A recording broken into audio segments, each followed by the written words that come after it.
Al-Imam Al-Ghazali di dalam kitab Bidayatul Hidayah itu ngejelasin lengkap, baik urusan kamar mandi maupun juga urusan buang air, cebok, istibra, ya, itu diajarin. Demikian juga halnya dengan mandi. Ketika kita mandi janabah, Al-Ghazali bilang di dalam Bidayatul Hidayah, pertama-tama tuh orang kalau dalam keadaan janabah, sebab kenapa kita bilang janabah? Ini mandi semacam ini dapat dilakukan ya dengan cara semacam ini, baik itu kita dalam keadaan janabah atau di dalam mandi sunnah atau mandi mubah. Cara semacam ini. Ya. Dan secara khusus kan kita bicara sekarang mandi hari Jumat, sunnah untuk sholat Jumat, dan juga dibarengin dengan mandi janabah ketika orang suami istri. Ya. Nah, diajarin caranya. Pertama, orang kalau dalam keadaan janabah itu, ya, dia wajib mandi. Dan yang wajib di dalam mandi besar itu dua hal. Yang pertama niat, yang kedua mengalirkan air ke seluruh bagian tubuh. Ingat, air harus mengalir. Makanya kita bilangnya mengalirkan air kepada seluruh bagian tubuh kita. Ya. Jadi dua hal ini yang wajib. Yang pertama adalah niat mandi mengangkat hadas besar. Nawaitu raf'il hadatsil akbar. Dan waktunya saat tetesan air pertama menyentuh tubuh, itu saatnya niat di dalam hati kita. Mengucapkannya sunnah. Kemudian setelah itu kita mengalirkan air ke seluruh bagian tubuh kita. Air harus mengalir sampai ke bagian-bagian sela-sela rambut kita. Ya, nggak boleh ada yang luput. Sampai itu disebutkan dulu Sayyidina Ali bin Abi Thalib rambutnya panjang bagus. Begitu beliau mendengar sabda Rasulullah, tahta kulli sya'ratin janabah, setiap di bawah sela-sela rambut itu ada janabah yang harus disucikan dengan air. Beliau bersihkan rambutnya, beliau gundulkan, beliau pendekkan supaya air mudah masuk ke dalam sela-sela rambutnya. Sampai seperti itu. Nah, itu yang wajib. Adapun yang sunnah, pertama-tama itu ya, ketika seseorang di antara kita dalam keadaan janabah dengan keluar air mani misalnya, ya, atau melakukan hubungan suami istri. Sebelum dia mandi, sebelum tahu apa yang harus dia lakukan, buang air kecil. Kenapa? Buang air kecil walaupun sedikit. Kenapa demikian? Jangan kita langsung main mandi aja. Sebab ya, ini la haya afidin, nggak ada malu di dalam agama. Kita ngomong tentang agama. Orang itu dengan keluar air mani dari kemaluannya itu, maka wajib mandi. Ya, wajib mandi. Kalau dia nggak mandi, sholatnya nggak sah, nggak bisa sholat, nggak bisa lain dan sebagainya. Nah, ketika dia berhubungan suami istri atau keluar air mani, sebelum dia mandi, dianjurkan untuk buang air kecil. Walaupun hanya sedikit. Kenapa? Dikhawatirkan kalau dia tidak buang air kecil, masih ada sisa air mani di batang kemaluannya. Atau di dalam kemaluannya, baik itu laki maupun perempuan. Sehingga ketika dia mandi, udah niat raf'ul hadath, dia mulai mandi setengah, tahu-tahu dari batang kemaluannya keluar lagi tuh sisa-sisanya tanpa dia rasakan. Nah, janabahnya masih ada enggak? Ya, mesti niat ulang lagi, sedangkan dia nggak menyadari itu. Maka mandinya jadi nggak sah. Tetapi kalau dia sebelum mandi, dia buang air kecil dulu. Ketika dia buang air kecil, sisa-sisa air mani yang ada di kemaluannya itu, di dalam kemaluannya itu terdorong dengan air buang air kecilnya itu. Ya. Sehingga air mani udah nggak keluar lagi, udah habis di batang kemaluannya atau di dalam kemaluannya. Ya. Nah, setelah itu aman ketika dia mau mandi. Itu yang pertama, dianjurkan seperti itu. Kemudian disunnahkan sebelum mandi itu dia berwudu. Ini kan dalam keadaan janabah. Iya, sekalipun dalam keadaan janabah. Sebab wudunya ini bukan wudu untuk mengangkat hadas.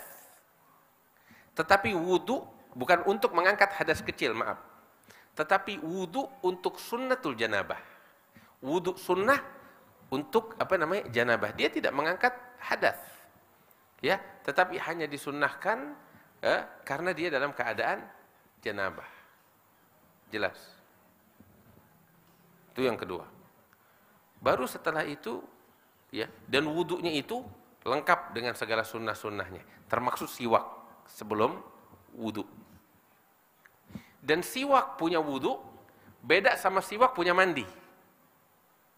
Jadi habis wudu, sebelum wudu dia siwakan, sunnah. Nanti begitu ingin mandi hadas besar itu, dia juga disunnahkan sebelum mandinya, habis wudu itu bersiwak lagi, 2 kali siwak. Siwak punya wudu sendiri, siwak punya mandi sendiri. Lihat gimana nggak mengkilap tuh. Ajaran Islam bersih banget. Ya kan? Nah, sebelum dia mandi besar tuh habis wudu, dia disunnahkan, dianjurkan apa? Membersihkan kotoran-kotoran yang ada di badannya. Kadang di kaki suka ada kotoran nempel. Nah, ini air nggak masuk ke situ. Di bawah jari kukunya, baik kuku tangan atau kuku kaki.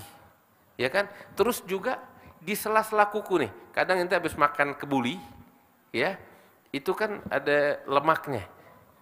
Lemaknya itu kadang di bawah kuku atau di selah nih, samping kuku nih. Di samping kuku.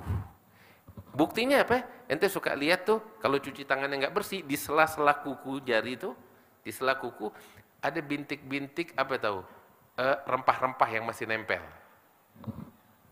Ya kan? Bumbu yang masih nempel. Ente makan makanan Padang, cuci tangan nggak benar, lihat. Ini di sela-sela kuku ada kuningnya, ada merahnya, ya. Sisa-sisa rempah-rempah bumbu yang nempel. Itu menghalangi air untuk sampai ke mana namanya? Ke kulit. Itu mesti dibersihkan dulu, baik sebelum wudu maupun apa namanya ketika kita mau mandi. Itu yang harus kita perhatikan. Nah, di sela-sela jari, baik jari tangan atau jari kaki.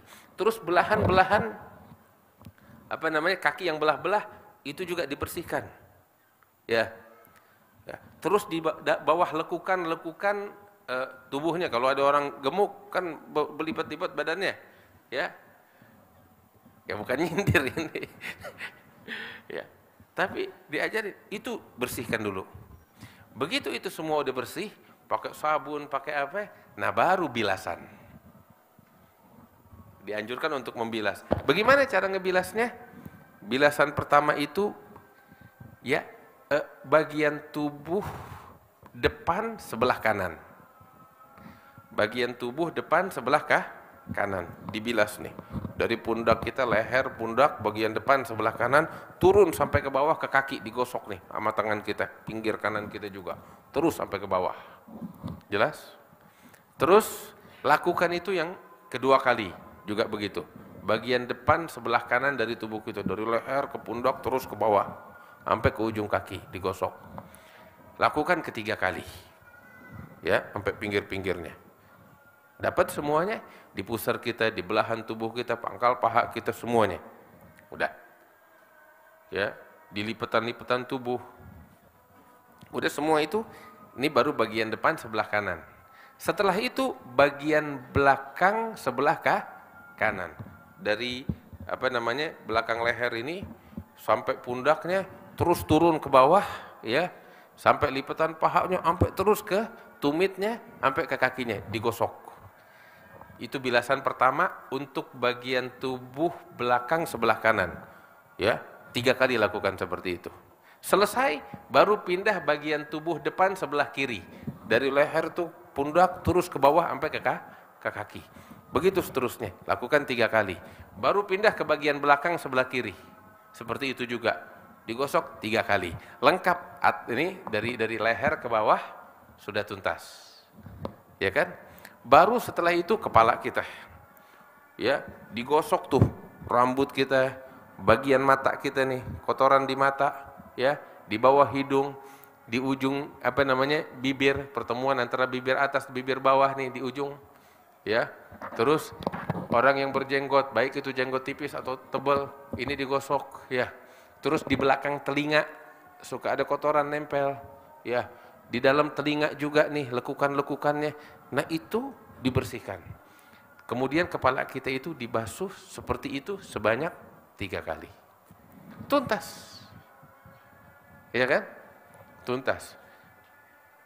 Nah kita dianjurin wudhu lagi gak? Kan tadi udah wudhu. Ntar dulu. Itu kan wudhu bukan untuk mengangkat hadas.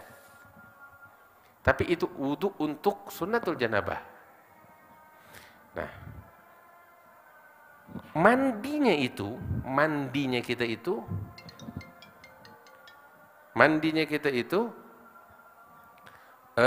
dapat mengangkat hadas kecil dan hadas besar sekaligus. Mandi besar itu, mandi janabah, dapat mengangkat hadas kecil dan hadas besar. Paham? Ya. Sehingga dengan mandi besar, mandi janabah, kita nggak perlu wudhu lagi dengan catatan. Ya, kita nggak perlu wudhu lagi karena hadas kecil kita secara otomatis terangkat dengan mandi besar. Tapi dengan catatan. Apa catatannya? Saat kita mandi besar, kita tidak melakukan hal-hal yang membatalkan wudhu. Kalau saat mandi besar kita melakukan hal-hal yang membatalkan wudhu, seperti menyentuh kemaluan, ya, atau pipis, buang air kecil setelah kita niat mandi besar, ya, atau buang angin atau lain sebagainya, hal-hal yang membatalkan wudhu, ya, maka yang terangkat hadas besarnya, hadas kecilnya balik lagi. Sehingga setelah tuntas mandi janabah, dia diwajibkan untuk berwudu mengangkat hadas kecilnya. Jelas? Seperti itu. Tetapi kalau memang selama dia mandi, sejak niat, ya, dan mengalirkan air, dia tidak menyentuh kemaluannya, atau melakukan hal-hal yang membatalkan wudu, ya, lainnya, dan dia bisa memastikan air mengalir ke seluruh bagian tubuhnya termasuk kemaluan tanpa harus batal wudu, ya, maka dengan mandi besar, ya, hadas kecilnya ikut terangkat. Tapi kalau dia melakukan hal-hal yang membatalkan wudu, maka dengan batalnya wudu, dia setelah mandi besar diwajibkan untuk berwudu lagi. Jelas? Nah ini setelah mandi, ya, kita ngadep kiblat, kita doa yang punya wudu tuh, ya, doa untuk bersuci. Nah ini apa saya bilang? Ini cara sunnah mandi. Lihat bersih banget kan? Ya, itu diajarin sama Nabi Muhammad seperti itu. Sallallahu alaihi wasallam. Nah, tinggal kita jalanin. Jalanin. Ya, mudah-mudahan kita dibimbing oleh Allah Subhanahu wa taala ya rabbal alamin. Ini dilakukan baik untuk mandi janabah atau mandi sunnah atau bahkan mandi mubah. Nah, kita memandi hari Jumat, lakukan seperti itu, dan mandi harinya kita juga seperti itu, bersih sebagaimana diajarkan oleh para ulama kita dari Nabi besar Muhammad sallallahu alaihi wasallam. Wallahu a'lam bishawab.